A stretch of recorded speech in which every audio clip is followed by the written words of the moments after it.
Welcome to Sewing Out Loud, the official podcast of ZD Sewing Studio. Here are your hosts, ZD and Mallory. Sewing Out Loud. Hello and welcome to the podcast. I'm Mallory Donahue. And I'm ZD Donahue. And we did our introductions, right, Mom? Mom doesn't have to make me go back and say them. That's right. Yes, Sometimes yes. Mallory forgets who she is. Sometimes I forget who I am. Okay. And just a little reminder, if you like what you've been hearing and if you want to hear more, go and subscribe to us on iTunes and leave a little review, and we'd really appreciate it. Anyway, moving on. That process was not as easy as I thought it should have been. It's confusing. Yeah, what is wrong with those people? Well, I think that's like you have a really dedicated listener. They can figure out how to leave you a review on iTunes. I was like, I have to go here, I have to go there. I think I'll make a video. I'll make a how to give us a review video. Oh, okay. Okay, so today we're talking about sewing terms. Terms that are used in sewing that could be confused for other things like terms you use when you murder someone. Yes, or like derogatory terms. Exactly. Except they weren't always derogatory, and then they become derogatory. Whatever. Yes, we're going to talk about words when you say them as someone who sews. Someone who doesn't sew might not get the right impression. They could give you a weird look, and so maybe you could play this podcast for your friends in case you ended up accidentally offending someone. And because we never offend anyone, ever. No. Hey, Mallory thinks I offend everyone all the time. Let's start off with Gore. Gore. Like Gore the bull in a bullfight. Like, that's what I think of. Like, really? Gore. Oh, like you gore them. I just picture, like, entrails. Oh, like coming gory? out of, like, gory. Oh, yes, I'm thinking gore, like you take something and pierce something and gore it. I was saying, like, guts and gore. Oh, well, that too. Oh, my gosh, there's three meanings to gore. That's exactly. At least three meanings. We don't even know, like, what meaning there was to it in, like, 1500 BC or something. I think gore, well, it may come from or be connected to the word Gorgon, as in Medusa. And there's Al Gore. Well, there you go. And then there's Al Gore. Okay, so what's a gore in sewing? A gore in sewing is when you place a piece of fabric between two seams to give yourself more room, basically. Right. A lot of times I've had to do this, like in the seat of pants for a costume or something. It's not. It can be a decorative element. A lot of times it can also be an alteration element. Right. Well, I remember one year we had these jumpsuits in a costuming thing, and they were too tight on the girls. You know, they were going up into their crotch, and I had to put a gore, in basically the crotch to give them room. Why is that not a gusset? Uh-oh. I don't know. Maybe we need a sewing dictionary. Yeah, no, I feel like gusset is... No, that's a gore. Wait. A gore is like if you think of a six-gored skirt. It's like a whole it is. Pattern You're right. I'm thinking of gusset. Yeah, you're thinking of gusset. No, a gore is, right. You make a gored skirt, you have 6 pieces, and you put it all together. Yes, and it makes a whole skirt. Oh, my gosh. Yes. Oh. I got that confused with Al Gore and gusset. Well, I did this on purpose. Whatever. I just trying to make it seem more human. It's okay. So, a gore is a whole pattern. It's a whole pattern. It's an entire pattern piece. Yes, that goes, right. From like the waist to the hem of a skirt. And again, you also could put a gore in for alterations. Yes. Say you had a short shirt or a pair of pants where you needed more in fact, you see this a lot now in shirts or tunics. Yeah. They have a gore in the side seam to give them a flare at the bottom, and that is a gore. I would say a gore. Or it's kind of a cross between a gore and a godet almost. Right, and a gore a lot of the times will, I think, flare out.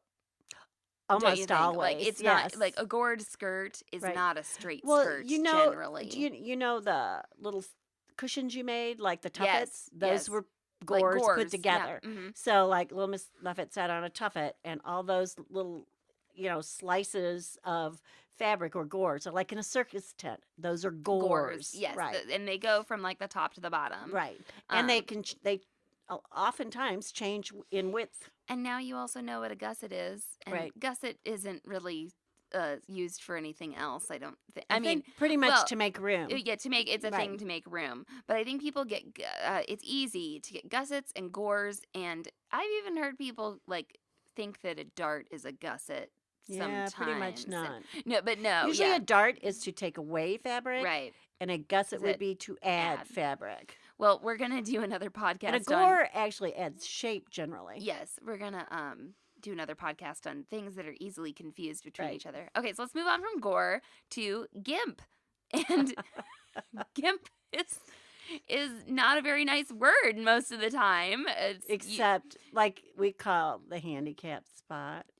I don't. The Gimp spot. Do you call it No, that? when we were, that's what I called it when I was a kid, honest to God. Mom's from a different time, not allowed That's to say all right, because sometimes I've had to park there. That's, I guess, and I was a Gimp then. If you have, if you get to say it, if you've been there, it's just like, I can say certain things because I am that. Yes. But I cannot say certain things because I'm not. There you go. That's right. So what is Gimp in sewing language? Gimp is actually a heavy thread or cording. Mm-hmm. And then there's actually two Gimps. Right, there, yes.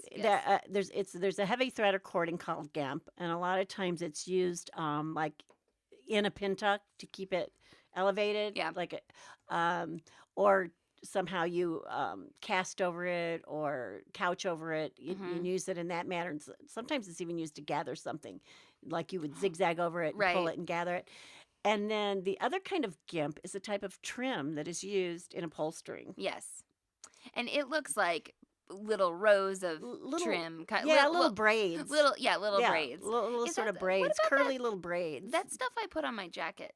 I think that might be Gimp. I think that was Gimp. It was from the upholstery section. Yeah, and you'll see it to finish off the, where like fabric meets the wood or something. It'll be right. Yes, right. It'll be on the edge of the upholstery, glued or like tacked or glued something. Or tacked there. generally. Yes, that's Gimp. Yep. So you get to say that now. But you could also Gimp along. Oh, well, we could just talk about animals that are Gimps. Nobody gets offended by that. Like a three-legged dog. Everybody, those are fashionable right now. Yeah. So that would be like if you named your three-legged dog Gimp, I don't think anybody would be offended. Somebody will get offended somewhere. Well, that's true. Yeah. Anyway, we have lots of, many differently type abled friends that I know that they make the Gimp jokes about themselves. I was going to say, we have a friend in a wheelchair that calls himself Gimp. Sam, he's he revels in it a little bit. Anyway, let's talk about ham. So if I like ham. Ham is tasty. That's right. You are a ham. I am a ham. Mallory's baby, Zelda, she's a ham. She's already She just hams the camera. She mugs cameras. The best thing she's ever done is I brought her into the school to meet Derek in his classroom. And we're walking out of the common area, and everybody's like, "Oh, look at the baby! Oh, look at the baby! Oh, look at the..." And she gets all the way to the end of the common area, and she's kind of been like hiding her face away, and then she just goes like, "Hey!" Turns around, and she faces mugs her public, the audience, and gets several reactions out of several people at the same time. And so I'm training her. And knows she's done it. That's right. She's 9 months old. And she's doing that. Yes, but she did it when she was 8 months old. Yeah, she did it when she was 7 or 8 months old. So but what's a ham in sewing? The fruit doesn't fall far from the tree on that story. Let me tell you. What's a ham in sewing? A ham in sewing is something that you press over, and it sort of looks like the shape of like a canned ham. Yeah. With sort of smoothed out, rounded edges, so that you can lay, the neck or collar of a jacket over that shape and press it into that shape. So you're not, because you don't want to press flat because your body's not flat. Yeah, your body's more like a ham. Than an ironing board. At least most of us. Mine always has been more like a ham. My washboard abs, ironing board abs. Yeah, we'll get a washboard we can press your stuff. We did have that customer who had the ironing board with the disappearing. That's right. Clothing on the man. Right. It had like a what do you call the male stripper guys? Like a Chippendale. Like a Chippendale kind of guy on the ironing board cover, and as you heated and went over like the Speedo area, the Speedo disappeared. So anyway, she was a fun customer. It's like the ink pens with the That's naked right. ladies Or on them. yeah, where you turn upside down and their clothes fall off. Yes, exactly. So that's a ham. Hams are useful in ironing, and then also another ironing weird term is clapper. Yeah. Clap, clap, clap. Actually, I think it would be really fun to make a little, I've got a joke and put a bunch of clappers in a circle and put like round of applause. Okay. Like sewing so hammer, right? my parents, Okay. like when I was growing up, we had black and white TV most of the time. And then we didn't have remotes. And my parents had a TV in their bedroom. Uh-huh. And my dad could just clap and clap it off because he put a clapper on it. And we always had these huge dogs, and they had tags on them. And if the dog got up in the middle of the night and shook his head, it would turn the TV on. Yeah, so it's not a lamp where you go clap, clap, and it turns on. A clapper looks like a wooden iron, kind of. Right. Know, yeah. Like an anvil kind of shape. Right. Almost. Right. It usually has a handle to it. Uh-huh. And then, like you said, the shape of the iron is on the bottom, and you can clap the seam. So it has to do with sort of hammering or patting down the seam. And I'm using a whole bunch of hand gestures while I'm doing this. And they're specifically for radio. And they're really good. But the clapper, I feel like the clapper could be used in two ways. After you get something hot. Right. Okay. You could do it then so you don't have to add more heat. Yeah, right. You don't want to add more heat, but you want to set it.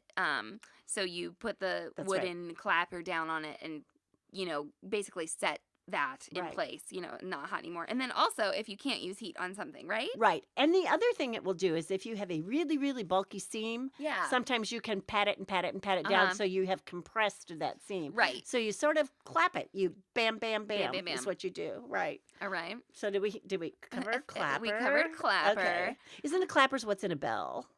Is that right? Yeah, I think that's what the ding dong thing is. In the bell. Oh, okay. Yeah. What about sewer? I mean sewer. Okay. Well, here's what really bugs me about that is that now people are calling us sewist, and they've made new words because they think people are reading sewer as sewer. Yeah. But there's other words that are spelt the same in the English language that I'm not worried about being confused with the sewer. Yeah, I think that people. Well, I don't know. I don't know. Yeah. I just think the sewist thing is like someone got offended because somebody called them a sewer. I can't even imagine that happened. I think it is? I think we went from maybe not seamstress anymore. Right. Because seamstress is a lady. And tailor is a man. And tailor's a man. Right. And so then you're a sewist. So then you're a sewer. I think you're a sewer. And then you're like, oh, looks like sewer. Got to do sewist now. I like to say stitcher. Yeah, I say stitch or I sew. That's another podcast is what do people think of you because you sew? What kind of reputation? Yeah, sewing reputation. So, what do you like to call yourself? Are you a sewer? Are you a sewist? I mean, you can say I thought you were quilter. asking a question I was going to say. I know. Sewing goddess. I know what you like to call yourself. The omnipotent sewing goddess. Omnipotent? You don't say omnipotent? No, omnipotent. Okay. Because it is potent. No, anyway. Whatever. It's fine. Okay, that was a joke. What mom's, another favorite term of mom's is bias. I love my biases. Bias, I would probably do a 5-part podcast series on bias. So, when you tell someone, okay, and this really, really, okay, I have to say, pet peeve, coming up, something that bothers me. On the Food Channel and the HGTV and Food Network and all that, they go, cut the bean on the bias. You cannot cut a bean on the bias. It's cutting the bean on a slant. Beam or a bean, like a BEAN, or the food. They'll say, cut the food on the bias. Now, you can How can you cut a bean okay, on the you can. I think you can cut. I know. I do believe you can cut meat on the bias because you would go at an angle. You can, but you can't cut. You cannot cut like fennel on the bias, or I understand, or a carrot on the bias. Meat has a grain to it. Right, it has a grid and a grain, so you can cut it on the bias. And wood also has a bias to me because it has a grain. You can but but when you cut it on an angle, it doesn't changed particularly how it how acts. how it acts, or it's And it does do right. that with meat. It Right. does, Yeah, yes, yeah, because you're you're right. breaking down the fibers. So bias Right. is 45 degrees, Right. okay, across the fabric in relation to the selvage or to your straight cut edge. Right. To the crosswise and lengthwise grain, it is a 45-degree angle. I actually posted a little text conversation between myself and Sewing Steve where I was trying to very succinctly that's right. You were teaching explain him, bias, and I did an amazing job. And he came cut up bias, with a good product. and he did. Yes. Yeah, he made his thing. So you can. Absolutely. Yeah, it's very easy. But bias, when you cut fabric on the bias, it normally reveals woven fabric on the bias. It reveals more stretch. Absolutely. And when you cut there's meat, a manipulation and a stretch to it, and it doesn't ravel as much so anymore. You're saying there's a when whole you cut, lot of things. if you were to cut wood against the grain or 45 degrees, it to the doesn't grain, change the it doesn't- character yeah, of the wood. I understand what you right. mean. Right. Whereas with the meat, it really can. Yes. It's yes. stretchier. Or with but not with a carrot. Or a bean. A bean. I know. I'm like. That's why I'm like, give me a break. You cannot. So who you was know, cutting a bean on the bias? I must probably know. someone I didn't.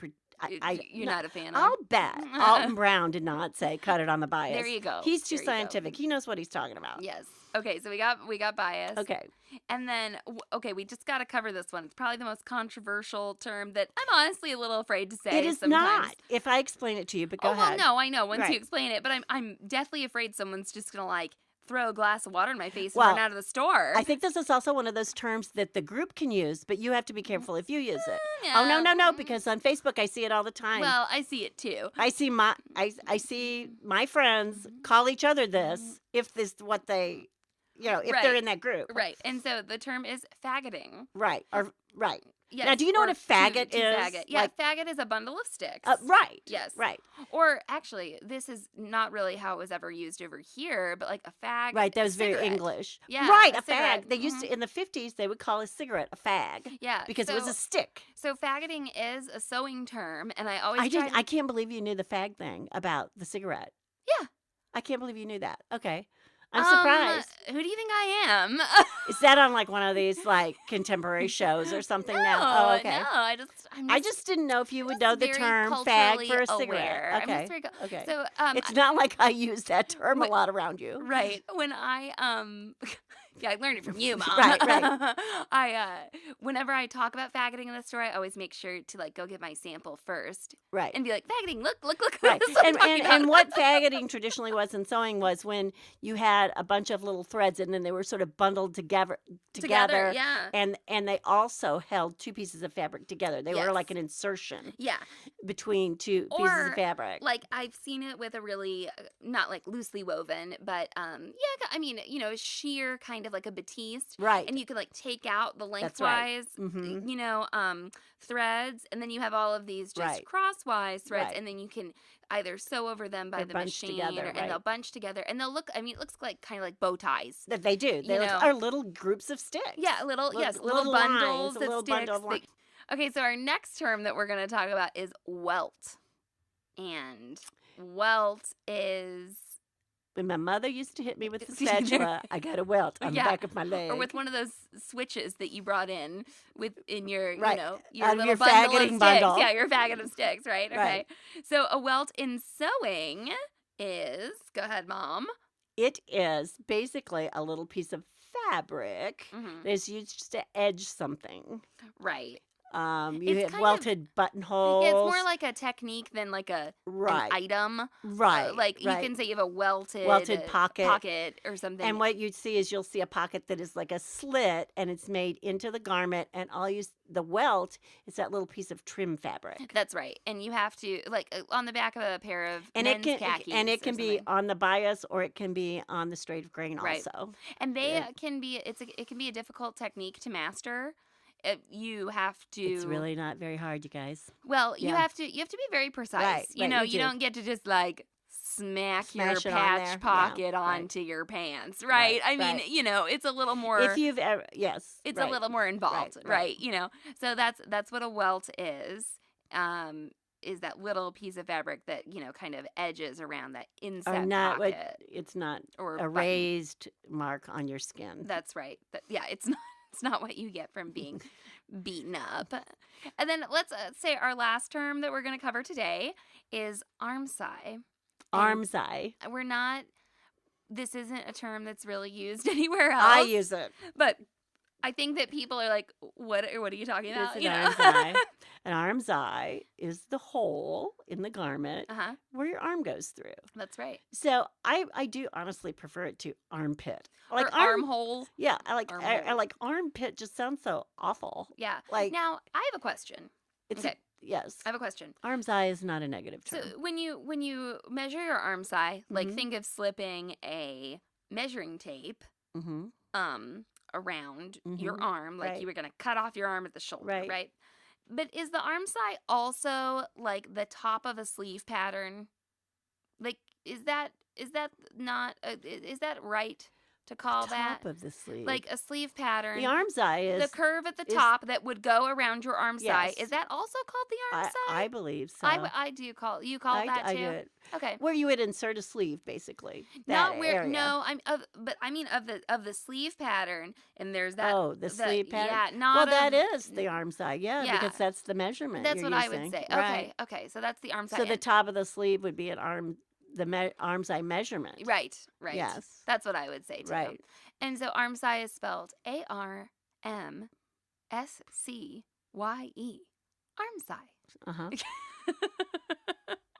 Well, let us know if you've ever talked about sewing and gotten water splashed in your face, or just someone was like, "What the hell are you talking about?" I'd love to hear about it. Tell us, or what people maybe called some of those things.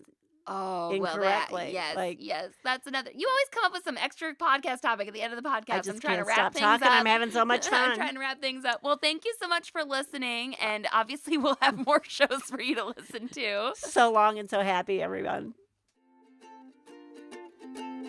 Thanks for listening to Sewing Out Loud. For even more expert sewing advice, visit sewhere.com.